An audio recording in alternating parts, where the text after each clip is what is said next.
pour ce soir. Marc chapitre 16.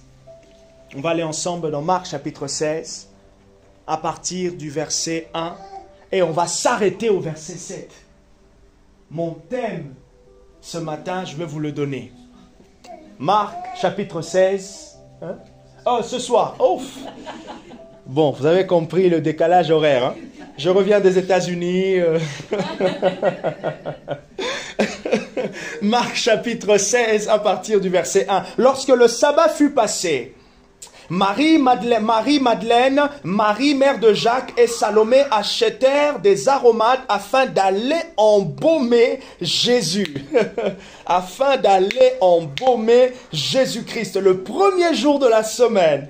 Le premier jour de la semaine, elles se rendurent à la tombe très tôt au lever du soleil. Très tôt au lever du soleil. Elles se disaient entre elles, qui nous roulera la pierre de l'entrée du tombeau?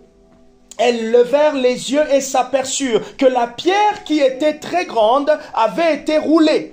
Elles entrèrent dans le tombeau, virent un jeune homme assis à droite, vêtu d'une robe blanche, et elles furent épouvantées. Au verset 6, il leur dit, ne vous épouvantez pas. C'est intéressant que dans certaines versions, il est dit que c'était des anges. Et ici, dans Marc, c'était apparemment comme des hommes. Donc, pour dire, au fait, en faisant le lien, que de fois, l'apparition, certains anges peuvent avoir une apparition d'hommes. Vous lisez aussi dans Daniel, je crois, le chapitre 9 ou le chapitre 10, Daniel dit, l'ange que je vis au début, il dit, l'homme, plus loin, il dit, il ressemblait à un fils d'homme. Et en parlant de Jésus-Christ. Et d'ailleurs, même lorsque vous lisez clairement la description, l'apparition de Michael à Marie, on voit bien qu'il ressemblait à un homme. L'apparence d'un homme. Même si le prophète Ézéchiel, dans le chapitre 1, on peut voir que quand c'est qu'il décrit des anges, ah ben dis donc, si c'était dans notre ère, ici on allait appeler ça la sorcellerie. Il avait des yeux et des roues. C'est tellement bizarre. Le monde du prophétique, le monde des visions, de fois c'est bizarre. Les représentations qu'on voit, c'est bizarre. Quand je parle de tatouage, je sais maintenant ce que ça signifie le tatouage. Ah, gloire au Saint-Esprit. Gloire au Saint-Esprit. Et ça me rappelle, ça va te rappeler sûrement une parole. Gloire au Saint-Esprit. Le verset 7. Mais allez dire à ses disciples et à Pierre qu'il vous précède. Allez dire à ses disciples et à Pierre qu'il vous précède en Galilée. Voilà mon thème. Il vous précède en Galilée. Il vous précède en Galilée. Je pense qu'il y a peut-être maintenant 2 semaines que je suis en train de remuer, méditer. Oh, Shalaba, je fais comme la chèvre, j'ai brouté, donc ça veut dire j'ai lu. Et à un moment donné, dans le calme, je fais remonter cela et je médite. Bon, Marie est en train d'imaginer. Je médite. Allez dire à mes frères, allez dire aux disciples, à ses disciples, c'est cet ange qui est en train de parler, il dit, allez dire à ses disciples, donc aux 12, aux 11, et allez dire à Pierre. On a l'impression d'avoir ici une distinction entre les disciples et Pierre. Que il vous précède en Galilée. J'aimerais, avant d'aller plus loin dans mon message, dire ceci. La mort et la résurrection de Jésus-Christ font partie des éléments importants de ce que les théologiens appellent l'œuvre de Jésus. Quand on parle de l'œuvre de Jésus, c'est tous les événements qui entourent sa vie. L'œuvre de Jésus, vous avez sa naissance. L'œuvre de Jésus, vous avez sa vie, son ministère. L'œuvre de Jésus, vous avez sa mort, vous avez sa résurrection, vous avez son ascension et vous avez son retour. Dans l'œuvre de Jésus, il y a aussi d'autres événements qui se sont passés, des événements importants durant sa vie, notamment, ou par exemple, la transfiguration. Luc chapitre 9, lorsque la Bible dit, il prit avec lui Jean, Pierre et André, et il fut transfiguré. Ça veut dire métamorphosé, changé de devant eux. Ok? Cette expérience est une expérience tellement éblouissante que l'apôtre Jean raconte cela dans son premier épître, au premier chapitre, les 3 premiers versets. Il dit, nous avons vu cette lumière, nous avons mangé avec lui, nous avons entendu ce qui concerne le Fils de Dieu. C'était une expérience extraordinaire. Et Jésus s'est été transfiguré devant eux, rappelant ainsi une expérience que Moïse avait fait lorsqu'il avait passé 40 jours et 40 nuits. Moïse a fait 3 fois 40 jours et 40 nuits. 3 fois.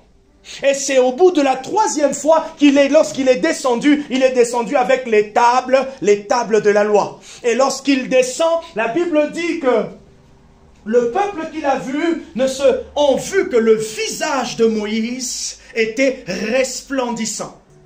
Mais Moïse ne s'était pas rendu compte, au fait. Moïse, lorsqu'il est descendu, il est juste descendu et il ne savait pas que son visage était resplendissant. Et la Bible dit, lorsque Jésus fut transfiguré, son visage, même ses vêtements sont devenus blancs.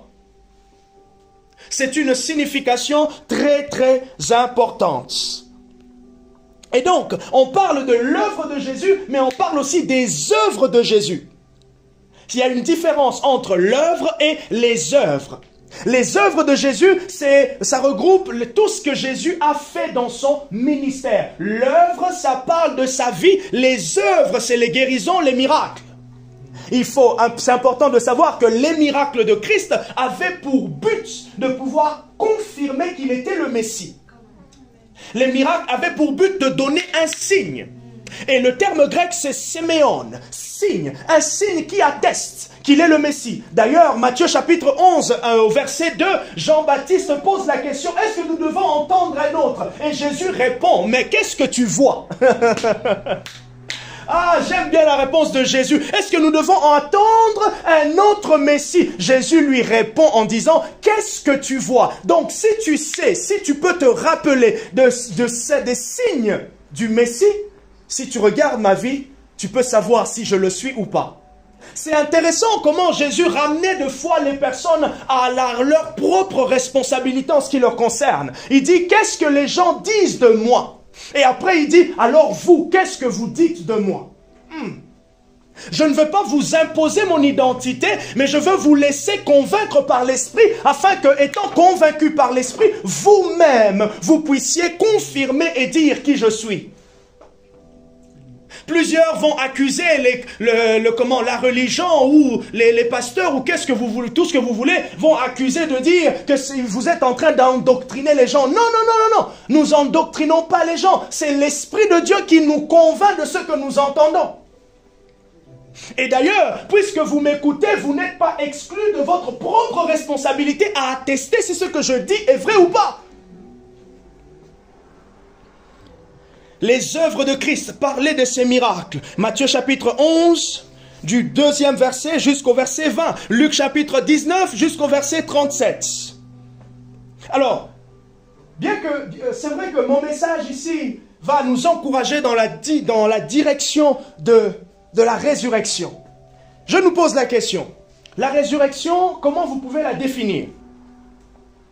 Comment vous pouvez définir la résurrection de Christ ou la résurrection de manière générale? C'est quoi la résurrection? C'est quoi une résurrection? C'est la vie. Revenir à la vie. C'est la victoire de Dieu sur les ténèbres.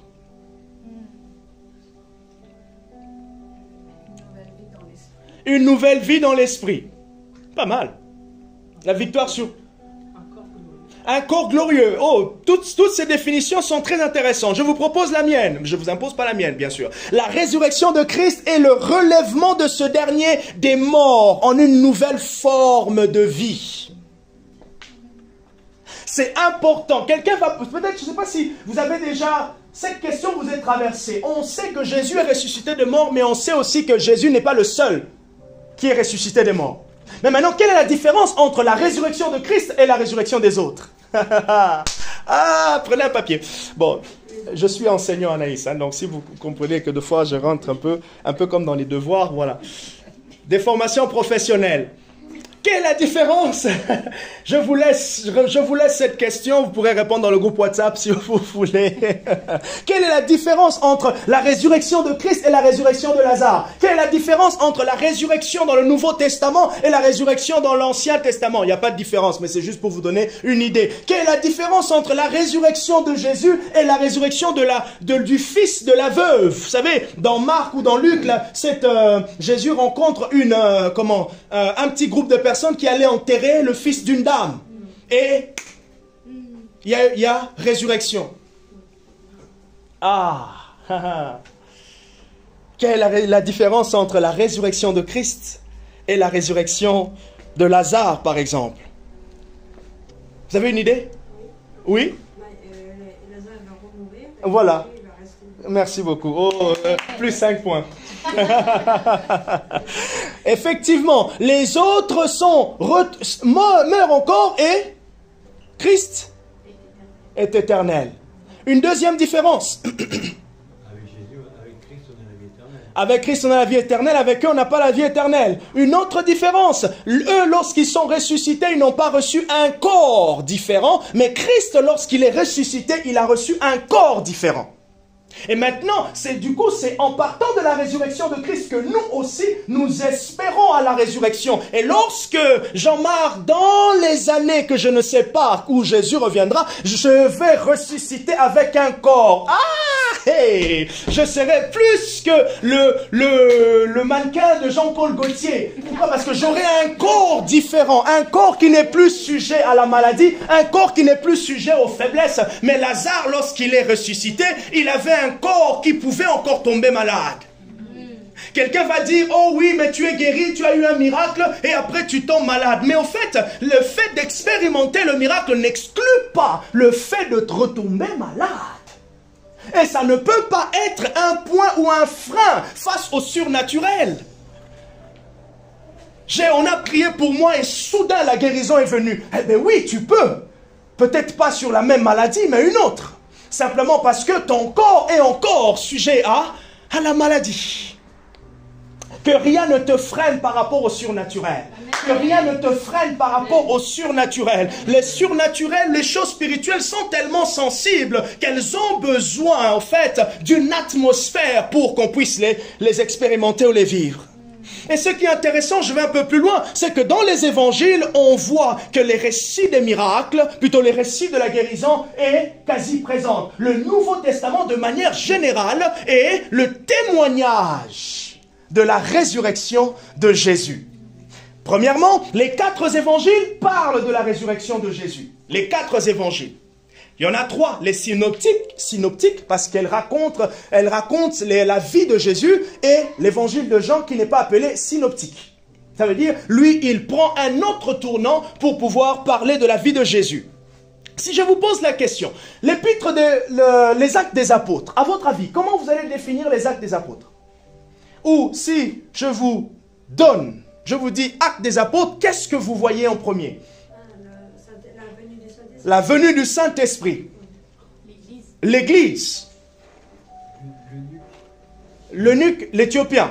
Ok? Acte des apôtres. Le témoignage du Christ. En réalité, les actes des apôtres, c'est la proclamation, c'est l'expérience au fait du témoignage de Jésus. Donc on comprend que la présence et l'activité du Saint-Esprit, c'est d'attester que le tombeau est vide. L'activité du Saint-Esprit, c'est d'attester que le tombeau est vide. Pendant que tu pries en langue, pendant que tu reçois des parlers en langue, tout cela, c'est pour attester que Jésus est vivant. Et vous voyez, en fait, lorsque vous lisez les évangiles, que l'ange ou cet ange-là, il dit, il est ressuscité, il n'est plus ici, il est vivant, il vous attend. Amen. Il vous précède en Galilée. Est-ce que ça va? Vous lisez les épîtres. Les épîtres partent du fait que Jésus est vivant et donc on vous explique maintenant ses œuvres. Vous lisez le livre de l'Apocalypse. Qu'est-ce que Jean, comment l'apôtre Jean introduit l'Apocalypse? Il dit quoi? Témoignage, révélation de Jésus-Christ, révélation du ressuscité. Cet après-midi, j'étais en train de méditer, m'occuper du petit, je priais, tout le tralala, là. Et là, je me suis rendu compte de quelque chose de puissant. Je me suis dit, mais waouh, ça nous arrive pas souvent pendant que nous sommes en train de prier, de réaliser que nous parlons à un Jésus ressuscité. Nous parlons à un Jésus ressuscité. Au fait, et là je dis, mais waouh Seigneur, il me dit, mais non Jean-Marc, tu ne te rends pas toujours compte. Tu parles à quelqu'un qui est ressuscité. Je dis, mais Seigneur, comment ça se fait? Il me dit, tu parles à celui qui a dit tout est accompli. Est-ce que pendant que tu pries, tu réalises la profondeur? Jésus, il a dit tout est accompli. Donc, il y a une œuvre puissante qui a été restaurée. Alors, cette œuvre puissante rend ta prière, ta connexion avec Dieu dans une autre dimension. Tu n'es plus sous la loi avec quelque chose qui manque. Non, tu es maintenant dans le nouveau régime, le nouvel régime avec tout est accompli. J'ai dit, waouh Seigneur, je vais redire ça ce soir. La puissance de la résurrection. Je ne parle pas du Nouveau Testament, mais de la Nouvelle Alliance. Là où les barrières ont été sautées. Il a enlevé les barrières. Il a enlevé les barrières. Et lorsque nous prions, lorsque nous adorons Jésus vivant, éternellement vivant. Nous adorons celui qui est élevé et exalté. Nous adorons celui qui n'est plus limité. Nous adorons celui qui a tout restauré. Nous adorons celui dont le Père dit, ouf, qu'est-ce que c'est beau ce qu'on a fait. C'est pour cela les malades peuvent être guéris. C'est pour cela on voit maintenant dans le livre des Actes que le Saint-Esprit confirme. Il confirme la résurrection. Et l'esprit du mensonge ne peut pas être là. Il confirme la résurrection. Et l'athéisme ne peut plus demeurer. Pourquoi? Parce que la vérité de son existence est témoignée par le ministère du Saint-Esprit. À travers des dons, à travers tout ce que vous voulez. Il faut qu'il sache que celui-ci, il n'est plus dans le tombeau. Ah, vous imaginez? Je vous dis, tout le monde sait qu'il était mort, mais là, je vous dis, il est vivant et tu crois. Tu crois et tu vois les fruits. Nous sommes chacun de nous les fruits, le témoignage de la résurrection de Christ. Est-ce que ça va? Ah, waouh! Alors, dans l'Apocalypse, il y a une révélation de Jésus. Donc, on peut dire que tout le Nouveau Testament, c'est simplement le témoignage de sa résurrection. Tout le Nouveau Testament, l'Ancien Testament était pour nous préparer à lui, mais aussi nous préparer à son œuvre. Le Nouveau Testament est maintenant pour nous assurer, nous emmener à demeurer dans ce qu'il a fait. Oh, je prie que l'Esprit de Dieu t'aide à demeurer davantage. Je prie que l'Esprit de Dieu t'aide à t'enraciner dans le véritable. Le Jésus que je te présente, ce n'est pas le faux Jésus, ce n'est pas le Jésus de Netflix, ce n'est pas le Jésus qui doute, ce n'est pas le Jésus de la vision musulmane, c'est le Jésus de la vision divine. Et regardez maintenant un peu plus loin. Ce que je remarque dans le livre, lorsque vous lisez maintenant le récit de la résurrection, vous lisez dans Matthieu, vous lisez dans Marc, vous lisez dans Jean, vous lisez dans Luc, vous remarquerez au fait, j'ai relevé 2 points importants. Premièrement, vous allez remarquer que lorsque les disciples ont appris que Jésus allait partir, ils étaient tristes. Mais aussi, la tristesse avait rempli leur cœur. En plus de la tristesse, ils ont oublié. L'oubli et la tristesse a occupé leur cœur.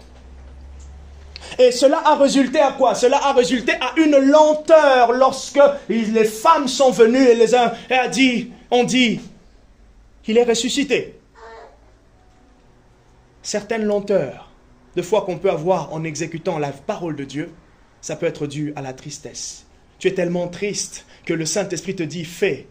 tu poses la question, est-ce que je peux vraiment le faire? Est-ce que c'est vraiment toi qui parles? Est-ce que c'est vraiment toi? Pourquoi? Parce que la tristesse a rempli ton cœur. Jean chapitre 14, verset 1, Jésus dit que votre cœur ne se trouble point. C'était dans cette période-là. Ce que j'aime avec Jean, le Jean chapitre 13 jusqu'au chapitre 18, chapitre 17, c'est un peu comme une partie où on parle de l'intimité. La dernière réunion, peut-être une réunion de 2 heures, une réunion de 3 heures, ou la dernière nuit de prière de Jésus avec ses disciples. Et il a parlé de ce qui allait lui arriver. Il a parlé aussi du Saint-Esprit. Et deuxième constat, je constate aussi que les disciples ont oublié que Jésus avait prophétisé sur sa mort. Plus d'une fois. Jean chapitre 2, lorsqu'il rentre dans le temple et qu'il chasse, il chasse les vendeurs. Qu'est-ce qui se passe? Il est dit que un des disciples se souvert qu'il était écrit « Le zèle de ta maison te dévore ». Et plus loin, on lui dit « Mais comment tu peux faire ça ?» Il dit « Détruisez ce corps et je le rebâtirai en 3 jours ». Quelle audace! Il a parlé en parabole « Détruisez ce corps et je le rebâtirai en 3 jours ». Matthieu chapitre 16. À partir du verset 13, Pierre, il dit, tu es le Fils de Dieu, le Messie qui doit venir. Et plus loin, Jésus dit, tu es Pierre, ainsi de suite. Vous vous rappelez, dimanche, je l'ai dit, je veux bâtir sur cette pierre. Et il est dit, dès lors, il commença à parler de ce qui allait lui arriver. Comme pour dire, cette révélation était essentielle pour introduire la suite.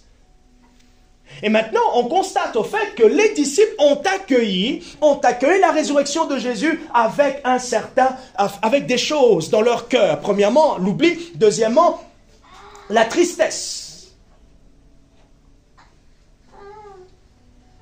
De quelle manière accueillons-nous, Église, la résurrection de Christ cette année? Avec l'oubli? Avec une tristesse? Sûrement pas. Je continue. Rappelez-vous, mon thème c'est « Il vous précède en Galilée ». Mon thème c'est « Il vous précède en Galilée ». Ok? Et maintenant, il est dit « Allez dire à ses disciples et à Pierre ». Pourquoi Pierre? Ouais. Ah, ouh là là là, tu étais avec moi quand on préparait? Non, tu étais avec moi quand je préparais? Non. Parce que Pierre l'avait renié. Et à Pierre, allez dire à ses disciples et à Pierre. Oh, quel amour de Dieu. Pierre, celui qui l'avait renié, n'a pas été exclu. Combien de fois on se dit je suis exclu de la grâce. Je suis exclu de la grâce. D'ailleurs, c'est une fausseté. Combien de fois on se voit exclu de la grâce parce qu'on n'a pas fait, parce qu'on n'a pas prié assez, parce qu'on n'a pas lu la Bible assez, parce qu'on n'a pas été à l'église le mercredi, le samedi, le dimanche, à Yeshua, même si je vous y invite au mois de mai. Mais non, comment on est exclu? On se sent exclu. Ah, moi je prie pas assez. Ce que Pierre a fait, il a renié Christ. Et lorsque vous lisez d'ailleurs Marc chapitre 14, à partir du verset 30, Jésus dit ce qui va lui arriver et Pierre dit avec l'audace, Pierre dit avec sa sincérité, Pierre dit avec audace de cœur, il dit non, ça ne va pas t'arriver. Pierre, il était sincère, il aimait réellement Jésus, mais ce qu'il ne savait pas, il ne savait pas ce qu'il attendait. Comment est-ce que cet homme sur qui, vous savez, lorsque Pierre a renié Christ, la prophétie, Jésus avait déjà dit, tu es Pierre et sur toi je bâtirai mon église. Comment sur lui, sur quelqu'un sur qui il va bâtir son église, peut être exclu à la fin? Et nous aussi, on se voit souvent exclus pour une petite chose, quelque chose de vraiment très minime. Au moment où on oublie que Dieu avait prophétisé quelques semaines avant. On avait reçu des paroles de connaissance quelques semaines avant. On a même dans notre carnet de notes des choses qui ont été dites sur nous. Et Pierre allait dire à ses disciples, et Pierre, je vous attends. J'aimerais nous dire et nous encourager, ce n'est pas tes fautes, ce ne sont pas nos fautes qui nous excluent de la grâce. La résurrection est toujours d'actualité. Son amour est encore et sera encore puissant. Puissant pour toi, puissant sur toi, dans tous les domaines. Ah, moi je n'ai pas fait assez. Ah, moi je ne prie pas en langue autant que le pasteur. Ce n'est pas question de prier autant. D'ailleurs, si tu as la motivation de prier autant, c'est très très bien, c'est très très bien. D'ailleurs, tu veux pas qu'on le fasse ensemble? On peut prier ensemble. Mais ce n'est pas parce que tu fais beaucoup que tu es. C'est parce que tu es que le fait viendra. C'est parce que nous sommes que nous faisons. C'est parce que nous sommes que nous manifestons l'identité. C'est parce que nous sommes en lui. Et être en lui, c'est être transformé par lui. Je répète. Être en lui, c'est être transformé par lui. Car personne ne peut être en lui s'il n'a pas été transformé par lui. Personne ne peut être en Christ s'il n'a pas connu Christ. Ça veut dire transformé par Christ. Allez dire à mes frères, allez dire à Jean-Marc, allez dire à Janelle que je vous précède en Galilée. J'entre un peu plus loin maintenant dans le creux de mon message. Galilée, c'est très important. Galilée, c'est là que tout se joue. Jésus dit, allez dire à mes frères que je vous précède en Galilée. C'est en Galilée que Jésus apparut à plus de 500 personnes à la fois. Lorsque vous lisez en fait les récits de la résurrection, vous allez remarquer que, je l'ai dit tout à l'heure, les disciples, ils avaient oublié, ils étaient tristes, ainsi de suite, mais Jésus leur est apparu plusieurs fois. Lorsque vous lisez les derniers chapitres des 4 évangiles, vous allez voir au fait, vous allez comprendre plusieurs apparitions de Jésus. D'ailleurs, il y en a une qui est très drôle. Il arrive là, les disciples sont dans l'eau, Pierre est pratiquement nu et ils vont pêcher pour manger, et là, lorsqu'ils reviennent, ils voient du poisson, et l'un dit, c'est le Seigneur. Et là, la Bible dit, Pierre se jette dans l'eau pour se cacher. Vous savez cette histoire? Donc, Jésus apparaît plus d'une fois à ses disciples. Mais maintenant, ce qui est intéressant, c'est qu'en Galilée, c'était comme un point de rencontre.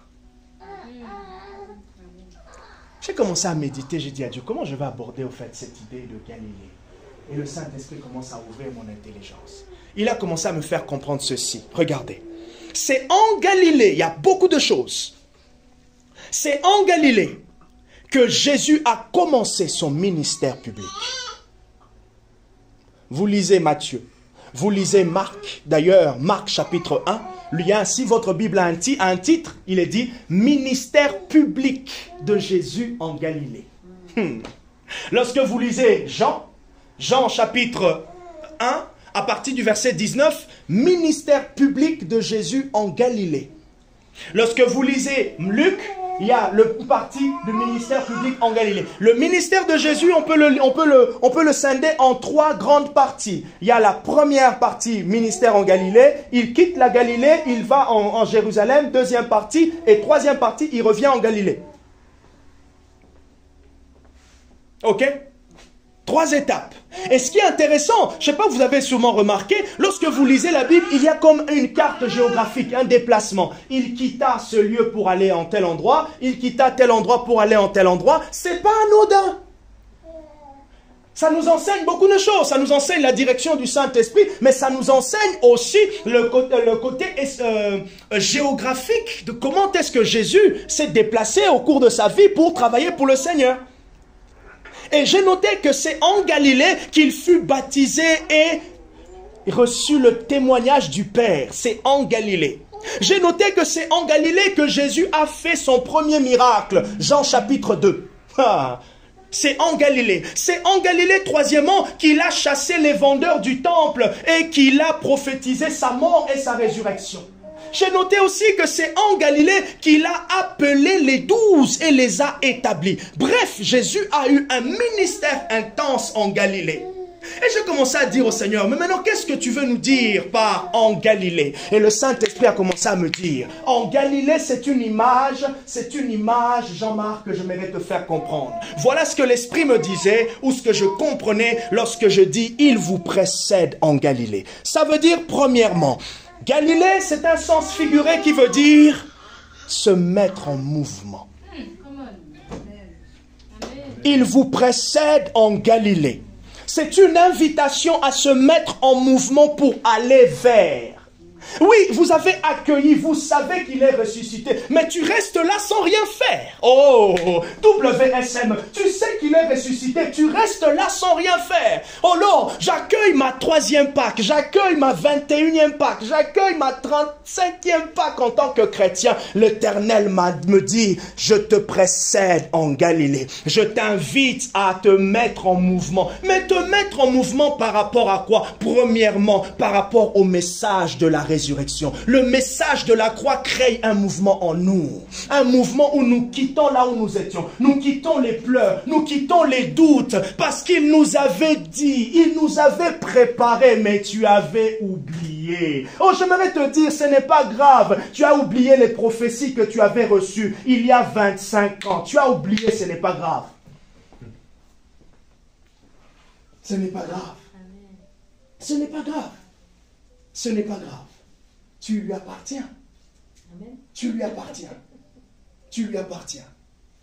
C'est pour cela qu'il a mis un sceau sur toi. Il a mis un sceau sur toi. Et ce tatouage que je voyais, c'est un symbole spirituel. Je te laisse réfléchir. Est-ce qu'il n'y a pas eu une parole de Dieu que tu as reçue te disant, tu lui appartiens? Vous allez me dire, oui, on les reçoit toujours. Non, une fois j'ai eu mon plaisir en elle. D'accord. Mon plaisir en elle. Mais pendant que moi je te voyais avec le tatouage, je recevais du Saint-Esprit ce témoignage te concernant. Elle est à moi. Amen. Un sceau. Elle m'appartient. Amen. Elle m'appartient. Amen.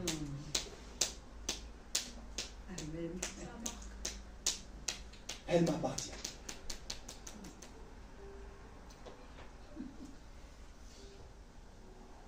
C'est pas anodin, c'est là, au niveau de la gauche. De l'épaule. Elle m'appartient. À chaque fois que tu te sens déstabilisé, sache que je lui appartiens. C'est là que j'ai mal à l'épaule en plus. Elle m'appartient. Là où tu peux te sentir de fois vacillante, titubante, il y a un sceau sur toi. Il y a une prophétie sur ma vie. Je n'échouerai pas, Seigneur. Alléluia. Bon, je vous laisse continuer.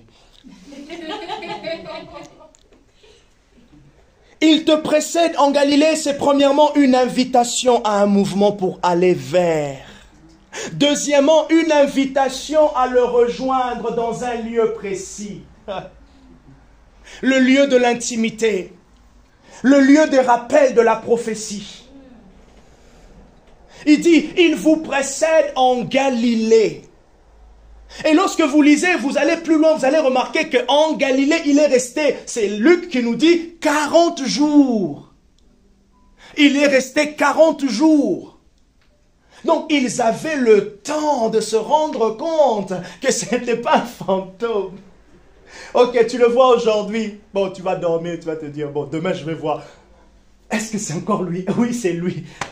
Même Thomas, il est venu, il a touché. Il a touché. Il te précède. Cette Pentecôte, Bénédicte, il t'attend en Galilée. Cette Pentecôte, Dieu m'attend en Galilée. Dieu m'attend dans un mouvement spirituel. Dieu m'attend dans un lieu précis. Ah, je veux demeurer dans ce lieu précis, le lieu de l'intimité. Et il est resté 40 jours avec eux. Il leur a enseigné. Luc nous dit qu'il leur a parlé dans ce qui concerne du royaume. Ils ont reçu les derniers téléchargements, les dernières révélations du royaume. Donc, quel est le but? Afin de les préparer, afin de les préparer à la puissance pour annoncer ce qu'ils avaient entendu. Ah, tu ne peux pas annoncer ce que tu as entendu si tu n'es pas loin de lui.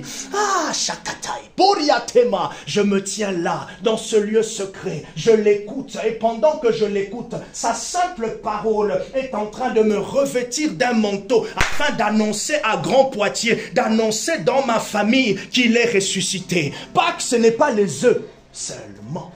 Les œufs, c'est pour la famille. C'est pour être bien en famille.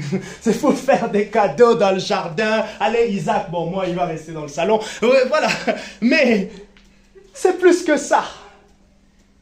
Troisièmement, il nous précède en Galilée. C'est une invitation à s'unir avec les autres témoins. Parce que en Galilée, il est apparu à 500 personnes à la fois, nous dit l'apôtre Paul. 1 Corinthiens chapitre 15. Il est dit, il est apparu à 500 personnes à la fois. Ok. Anaïs vient nous dire, Jésus m'est apparu. C'est normal. Corinne peut dire, Anaïs, mais 500 personnes, tu as la capacité de mentir à 500 personnes. Ah, il faut être un bon menteur. Il faut être un vrai escroc. On peut encore douter le témoignage d'une personne, mais 500 personnes, c'est tellement... Ah, j'ai l'impression que le soleil... Oh, il y a la forte présence de Dieu sur toi. Vas-y, tu peux pousser le rideau si tu peux. Ou sinon vous vous déplacez, je ne sais pas. Gloire au Seigneur. Ouais, peut-être... Non, l'autre. Voilà. C'est mieux? Dans le dernier chapitre de Jules Chaudel, celui qui est passé au cinéma dimanche, oui. Il y a Pierre qui dit Jésus m'a dit d'aller prêcher. Mais qui commence à aller prêcher. Et c'était une catastrophe. Ah. Il s'est aperçu que j'ai tout raté quelque part. Parce qu'il a voulu aller avant le temps. Avant le temps. C'est intéressant qu'il puisse inclure cette partie-là pour nous montrer l'importance au fait du Saint-Esprit. Une invitation, je dis, à se mettre en mouvement. Deuxièmement, une invitation à le rejoindre dans un lieu précis. Troisièmement, une invitation à s'unir avec les autres témoins. Ton témoignage n'est pas exclu du témoignage des autres. Ton témoignage fait partie du grand puzzle que Christ est en train de construire. J'ai un témoignage. Souvent de fois à l'église, les gens veulent s'approprier. Ah, j'ai fait une vision, Jésus va revenir bientôt. Et il a l'impression qu'elle est la première personne à avoir une vision apocalyptique. Et du coup, au lieu d'encourager les autres, ça fait maintenant plutôt peur. Non, comme j'ai dit dimanche, les visions sur le retour de Jésus est censées nous encourager et non pas nous mettre dans la peur. Une invitation à s'unir avec les autres témoins, à les dire à Pierre et aux autres disciples. Pendant que les 12 étaient en train de s'attendre qu'il va venir simplement leur parler à eux, ils ont vu qu'il y avait plusieurs personnes. Qui sont ces 500 personnes? Ah, Jésus, ces 500 personnes qui ont reçu le témoignage, qui l'ont vu, qui l'ont entendu. Et d'ailleurs, la chambre haute, il est dit quoi? Ils étaient 120. Sûrement, vous faites 500 moins 120, il y a eu peut-être 380 qui sont partis, et les 120, c'est une sélection divine. Quatrièmement, j'aime bien. Il vous précède en Galilée, c'est une parole qui rappelle ce qu'il avait déjà dit. Il vous précède en Galilée. C'est intéressant. Je vous invite à lire Marc chapitre 14. Vous allez voir que tout ce que Jésus leur a dit lorsqu'il est ressuscité, ou l'ange, il avait déjà dit ça avant. C'est pour cela que je dis, je constate au fait que les disciples avaient oublié. Qu'est-ce qui leur a fait oublier? C'est de fois la tristesse. Qu'est-ce qui nous fait oublier de fois les paroles prophétiques qu'on a reçues? C'est de fois l'environnement. L'environnement dans lequel tu es. Peut-être de fois l'église dans laquelle tu es. Quelqu'un reçoit des paroles prophétiques puissantes au début de sa conversion. Elle tombe dans une église qui ne croit pas à la manifestation de l'esprit. Elle perd la conscience de l'onction prophétique qu'elle avait reçue. Elle perd la conscience de l'identité qu'elle avait reçue. Pourquoi?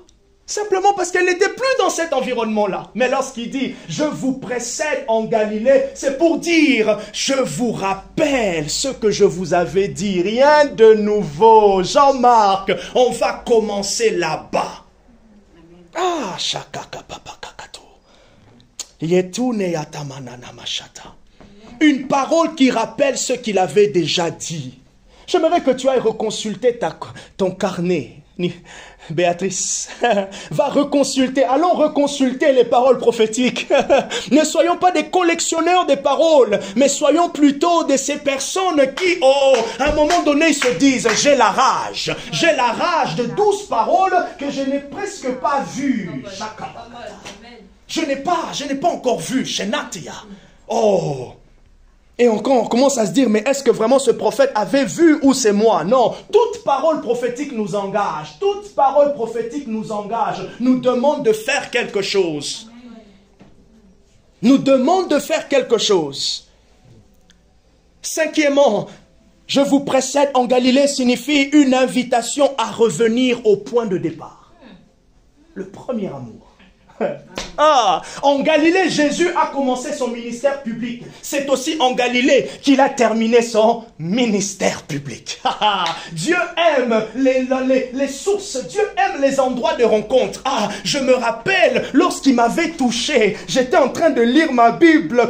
Maintenant du coup, depuis lors, j'aime lorsque je lis la Bible. Shakataka, Dieu aime le point de départ. J'aimerais dire à quelqu'un, ne néglige pas les points de départ. Quelle est ta source avec Dieu? Quelle est ta source avec Dieu? Comment ça a commencé? Comment ça a commencé? Comment ça a commencé? Je vous précède en Galilée. Non. En parlant du Saint-Esprit, Jésus il dit, l'Esprit qui viendra vous rappellera. Ce que j'aime avec le Saint-Esprit, c'est aussi l'Esprit qui nous rappelle. Il y a des moments tu pries, tu n'as l'impression qu'il te rappelle simplement. Il te rappelle. Et de fois aussi la puissance dans la prière, l'impact de la prière, c'est aussi, je le redis encore, prenez votre cahier de prière, lisez la prière, lisez le temps que vous avez passé il y a 2 jours, lisez le temps que vous avez passé il y a 3 jours. Oh Sakayama, vous allez vous rendre compte que réellement, Dieu est avec vous. Amen. Il y a une posture, voilà la barre que j'allais te dire. Il y a une posture de ton cœur que Dieu veut que tu gardes. Amen. Vraiment, garde cette posture. Garde cette posture. Pendant que je parlais de cette posture le dimanche, je voyais le témoignage d'Élie. Lorsqu'il est dit que Élie dit à son serviteur d'aller monter regarder la pluie, mais lui, il avait une posture, la posture de la prière. Dieu veut que tu gardes cette posture. Que rien ne t'enlève cette posture. Rien. Même quand tu as l'impression que cette posture ne fait rien, ne bouge rien autour, sache que c'est une posture qui va ébranler ce que tu attends. Retour aux sources. C'est en Galilée que Jésus a commencé son ministère public. Et comment est-ce que Jésus a commencé son ministère public? Il a eu un échange avec Jean-Baptiste. Échange divin. Jean-Baptiste, il rencontre Jean-Baptiste, il est introduit spirituellement, publiquement. Il vous précède en Galilée. Lancelot, il t'attend en Galilée, le lieu de ton premier amour, le lieu de tes premières motivations. Je me rappelle lorsque je m'étais converti, je priais ceci, je priais comme ça, je priais comme ça. Oh, homme de Dieu, Yataba, il t'attend en Galilée, parce que c'est en Galilée que va s'ouvrir une nouvelle destinée, une nouvelle direction pour vous. Shatamayaka. Keloto maya labaya shata. Keloto maya soria te imano toya shete, kele tolia, payeto losia tayaba. Il t'attend, il nous attend en Galilée, il nous précède. Ça veut dire il est arrivé avant. Donc n'aie pas peur du chemin. Pendant que tu es en train d'emprunter, il y a des aléas, il y en aura toujours. D'ailleurs même, la Bible explique clairement que le peuple d'Israël ne sont pas rentrés comme ça dans la terre, en Canaan. Il te précède, Janelle, te précède en Galilée, le lieu de ton premier amour. Est-ce que tu peux dire avec moi, Seigneur Jésus, merci pour l'onction du premier amour, la fraîcheur de notre première rencontre. Merci Esprit de Dieu. Amen. Il te précède, Christian. Hashayamana. Kerneso Yaman. Là où on n'avait pas d'hésitation, tu n'avais pas peur. Ah, ça fait 5 jours t'es chrétien, même devant la maladie, tu n'as pas peur. Mais 25 ans t'es chrétien, tu as peur de prier devant le malade. Aïe. La croissance a emmené le doute. Au moment où le début. Donc tu venais juste de naître, donc tu ressemblais à Isaac. Tu avais l'audace de dire à quelqu'un, lève-toi et marche. Mais maintenant tu ressembles au pasteur Jean-Marc. 35 ans après, tu as la peur de dire, lève-toi et marche. Ouh. Revenons à notre premier amour. Ouh. Là où on brûlait pour lui seulement. Là où on ne s'imaginait même pas, sa parole était oui, amen. Sa parole était oui, amen. On ne doutait plus.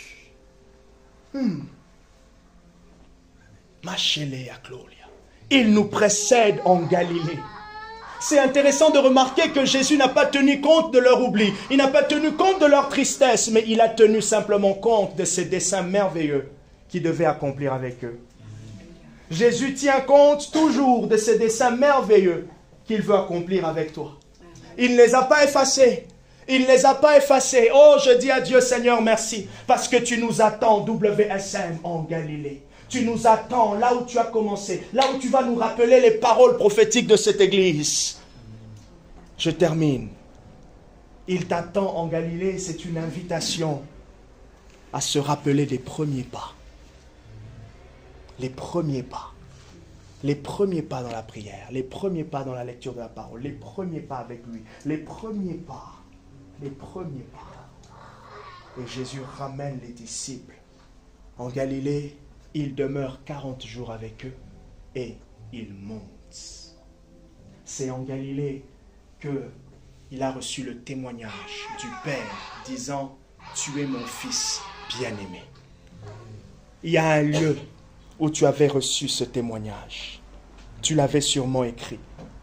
Cette invitation est aussi pour nous. Il nous précède en Galilée. Il nous précède dans le lieu où il se montrera encore à nouveau. Il nous précède dans le lieu où sa gloire éclatera. Le lieu où nous serons remplis d'admiration pour le Fils unique qu'il est lui-même. Nous voulons aller en Galilée. Nous voulons aller en Galilée. Non pas pour y rester, mais pour démarrer. Amen. Parce que c'est là que l'onction est descendue pour se rependre. Il y a une onction qui veut se rependre sur toi.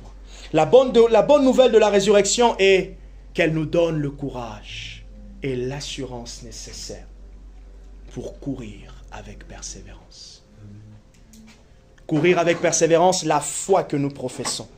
Alors, faisons comme les nombreux qui l'ont vu, qui l'ont annoncé, et les autres qui ont persévéré, revenons en Galilée. Revenons là où tout a commencé. Ne perds pas ta source. Que Dieu vous bénisse. Amen.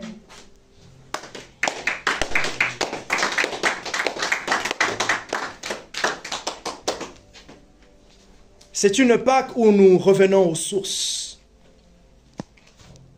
Nous revenons au départ. Il nous invite en Galilée. Il nous invite à se mettre en mouvement. Il nous invite dans un lieu précis. Il nous invite à s'unir avec d'autres témoins. Il nous invite à nous rappeler. Il nous invite à nous rappeler de ce qu'il avait déjà dit. Il nous invite au point de départ. Il nous invite au premier pas. Le pas du courage. J'aimerais que tu dis merci à Jésus. Tu as reçu quelque chose. Il y a eu un rappel. Il y a eu un rappel dans ton cœur. Il y a eu un rappel. Dieu voulait que tu te rappelles de ça. Sur les multiples paroles que j'ai dites, mais aussi que tu as reçues. Dieu voulait que tu te rappelles précisément de ça, de cela. Alors, dis-lui quelque chose. Dis-lui quelque chose. Dis-lui merci parce qu'il t'a rappelé réellement ce dont tu avais besoin. Ce dont tu avais besoin d'entendre. Il t'a réellement rappelé la parole dont tu avais besoin. Merci parce que tu nous précèdes en Galilée. Tu nous précèdes, Seigneur. Tu me précèdes. Tu précèdes l'Église. Et nous nous joignons à toi. Nous voulons revenir, Seigneur. Revenir à l'essentiel, revenir à la source, revenir là où il y a la motivation, revenir, Seigneur, là où tout commence, tout a commencé avec nous, où tu as commencé avec Marie, où tu as commencé les Shabbalatoria Gemesh. Merci Jésus, merci Seigneur, parce que c'est en Galilée que nous allons demeurer. Tu vas demeurer 40 jours avec nous. Que nous allons demeurer aussi longtemps, un temps suffisant pour que l'assurance de te proclamer, l'assurance, Seigneur, de te proclamer, Alléluia, remplisse nos cœurs, les Phénéba des Radiglos, dans le nom puissant de Jésus. Reviens en Galilée, reviens en Galilée, reviens en Galilée, les Saneta et Gloria Manachea. Reviens en Galilée, Gloria. C'est mon frère. Reviens en Galilée, en Galilée. Là où le courage d'annoncer sa parole. Là où tu avais reçu la conviction d'être appelé par lui. Là où il t'avait touché dans ta jeunesse. Alléluia, en Galilée. Là où dans cette réunion-là, dans ce rêve-là, tu l'avais vu. C'est en Galilée pour toi, Béatrice, oh Shatayamana, qui a une restauration de plus. Mandele keleblo shayatale kayamalada. Itale balakolia, teliebelo solia malabalia chete. Merci Jésus. Là où tout a commencé. Là où tes nuits étaient remplies de ces paroles. Là où tes nuits étaient remplies des rêves. Là où tes nuits étaient remplies de compréhension de la voix de Dieu. Là où le gouffre, la joie de le connaître habitait ton cœur. Oh Shandayamana. Sa chambre, la porte de sa chambre n'est pas fermée. Les plats des gloires. Entre, Béatrice. Entre. Pousse la porte. Entre. Pousse cette porte. Entre. Le roi de gloire t'attend. Le roi de gloire t'attend. Le roi de gloire t'attend.